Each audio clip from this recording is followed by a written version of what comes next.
ये जो सरकार बिल लेकर आई है, जो अध्यादेश, हाँ जी, की अगर हम बात करें, ठीक है। तो इस विषय में आपके क्या विचार हैं? देखो जी, मेरे तो इस विषय में एक विचार है कि सबसे पहले तो हमारे जो माननीय प्रधानमंत्री है मोदी जी, उन आज्ञा का ही समझाना चाहिए भाई इसका मेन मतलब है कि इसमें किसान भी चल रहे, इसमें आड़ती भी चल रहे, और किसान इसमें सबसे ज्यादा परेशान है, ना आड़ती परेशान है इसमें और ना सरकार परेशान है।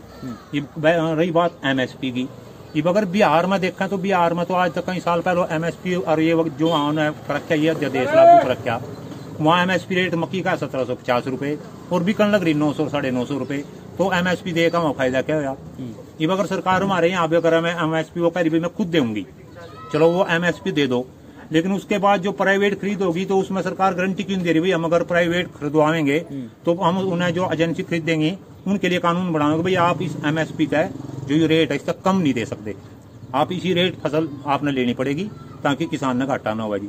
और सबसे ज्यादा दुखी अगर इस देश में भारत में कोई है तो वो किसान है। अब रही बात दूसरी, देख लो जी, इस लॉकडाउन में अगर जीडीपी में थोड़ा बहुत असर लगाया तो जी किसान नहीं लगाया, बाकी सारे उद्योग धंधे हमारे ठप पड़े। और उसके ऊपर मैं इतने कहूंगा कि फिर भी सरकार जो है हमारी तरफ ध्यान नहीं दे रही किसानों की तरफ, और किसान बेचारा सड़क पर पिटने लग रहा, परेशान हो। तो आपको लगता है कि ये बिल पास होने के बाद कहीं ना कहीं किसान की आय बढ़ेगी? देखो जी, अगर हम अपनी बीजेपी सरकार की सुने तो कह रही है बढ़ेगी, लेकिन वो बढ़ेगी किस तरीके से सरकार ने बताना तो चाहिए भी इस तरीके से बढ़ेगी। वो कह रहे प्राइवेट खरीद हो जाएगी और एमएसपी हम खुद रेट तय करेंगे। अगर वो रेट तय करेंगे और प्राइवेट न घाटा पड़ा तो वो इस रेट में क्यों खरीदेगा जी? अब रही किसी की भी बात देख लो जी, गन्ने की देख लो, अगर सरकारी मिल है वे तो पेमेंट कर रही और जो प्राइवेट मिल है वे पेमेंट नहीं कर रही। तो अगर मालूम है प्राइवेट मिल वालों ने फायदा होता वो भी इनकी सरकारी की तरह पेमेंट कर देगी। यूपी में देख लो जी, कहीं हमारे भी जो यहाँ आने प्राइवेट मिल है कोई भी मिल पेमेंट नहीं कर रहा, और सरकार जो है जी इस तरफ ध्यान नहीं दे रही। आप अभी ये बताएं कि कृषि के क्षेत्र में प्राइवेट निवेश को आप कैसे देखते हैं? गलत है जी प्राइवेट निवेश, मैं इसमें इसके समर्थन में नहीं, ये बहुत गलत रहेगा जी, इसमें किसान धोखे में रहेंगे। अभी देख लो जी, पिछले साल जिस 1509 का रेट 2400 2500 2900 तक था जी, 3000 तक था, वो आज खुद में अपनी 1750 रुपए बेच काटने को। तो प्राइवेट निवेश से आपको लगता है कि किसान को लाभ पहुंचेगा? नहीं जी, प्राइवेट निवेश से लाभ नहीं पहुंचेगा, बल्कि हानि होगी। उसमें जो प्राइवेट एजेंसी या प्राइवेट कंपनी अपनी मनमानी करेंगी और उसमें किसान के साथ धोखा ही धोखा है जी, कोई फायदा नहीं। सरकार अपना पल्ला झाड़ना चाह रही जिस चीज का, भाई हमने गेहूं का जो है रेट या इसका जीरी का एमएसपी देना पड़ा और उसके रेट के अनुसार खरीदना पड़ा। सरकार सोच रही भाई अपना प्राइवेट के ऊपर घेर दो और प्राइवेट जाना और किसान जाना जी, प्राइवेट तो अपनी मनमर्जी तो खरीदेगी।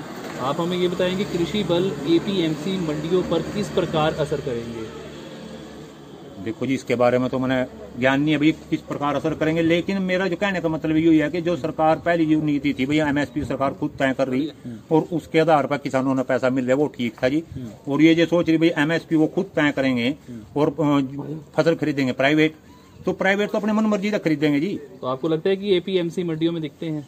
हाँ जी, बिल्कुल दिक्कत है जी। अगर है तो आप बताइए कि कैसे दूर हो पाएंगी?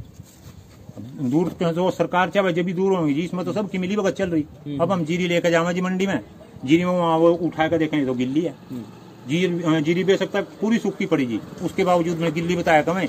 अगर सरकार 1825 तय कराए तो रेट हमें मिलेंगे 1625 जी। अब ये 200-300 रुपये कहाँ जा रहे, किस पे जा रहे, कुछ नहीं पता जी।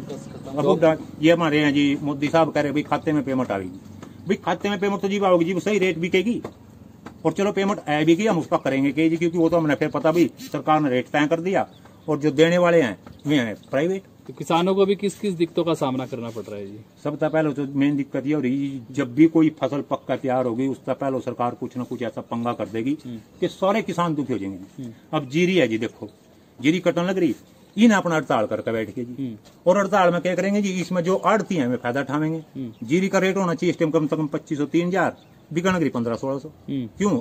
अब किसान ने काट के वो ट्रॉली में डाल लीजिए, ट्रॉली में डालने के बाद किसान आड़ती फोन करेगा, वो कहोगा भाई ले आ यार, रेट है गिल्ली है खराब हो जाएगी और तेरा नुकसान होगा। किसान मजबूर होगा जी अपनी जिस भी रेट अगला आड़ती बोल रहा है या मैं बोल रहा हूँ घेर करनी पड़ेगी। तो आपको लगता है कि ये बिल पास होने के बाद किसान व्यापारियों की कठपुतली बन जाएगा? 100% जी। अगर ये बिल पास होता है और इसमें सरकार अगर ध्यान नहीं दे रही, या तो ये कानून बनाओ सरकार, भाई हम अगर एमएसपी रेट तय करेंगे तो जो भी प्राइवेट एजेंसी या प्राइवेट आदमी खरीद देगा उसने उस रेट के अनुसार खरीदनी पड़ेगी। ये कानून बना दो जी, किसान ने कोई दिक्कत नहीं है, लेकिन सरकार कोई ऐसा कानून नहीं बना रही। ये तो थोप रही है जी, अपने हाथ अपने पल्ला झाड़ रही जी। भाई हमने जो गेहूं की भी पेमेंट करनी पड़े, जीरी की भी पेमेंट करनी पड़े, तो जी देखो ये गलत है। ये तो सरकार इसके लिए कानून बनाओ। भाई अगर हम एमएसपी रेट तय करके देंगे आपने, तो आपने इस रेट तक कम नहीं खरीदनी, आप इसी रेट खरीद दो। तो आगे क्या कदम रहेगा? हरियाणा के जितने भी किसान हैं उनकी क्या सोच है? देखो जी, किसानों की सोच तो अलग अलग है जी, क्योंकि हर किसान की सोच अलग अलग है। मेरी सोच तो यह है जी, जैसा हमारे जो माननीय प्रधानमंत्री हैं मोदी साहब, देश के लिए बहुत अच्छे काम कर रहे, लेकिन वे कुछ एक ऐसी जगह भी तो ध्यान दो भी, जो मेन इस देश की जो रीढ़ है, जो रीढ़ की हड्डी, वो तो किसान है जी। कृषि प्रधान देश है यू। अगर यू इसी तरह पिटता रहे तो इस देश का क्या हाल होगा जी? उसने यहाँ ध्यान देना चाहिए। भाई आप अगर आपने जो एमएसपी रेट तय कर रहे हो, प्रधानमंत्री जी हमारी रिक्वेस्ट है, भाई आप एक बार सामने आयन का किसानों ने संबोधित करो और उनका मतलब सही ये बताओ भाई इसका मतलब यू है, और आपने कोई आंच नहीं आओगे। आप क्या नाम है आपका? रविंद्र कुमार जी।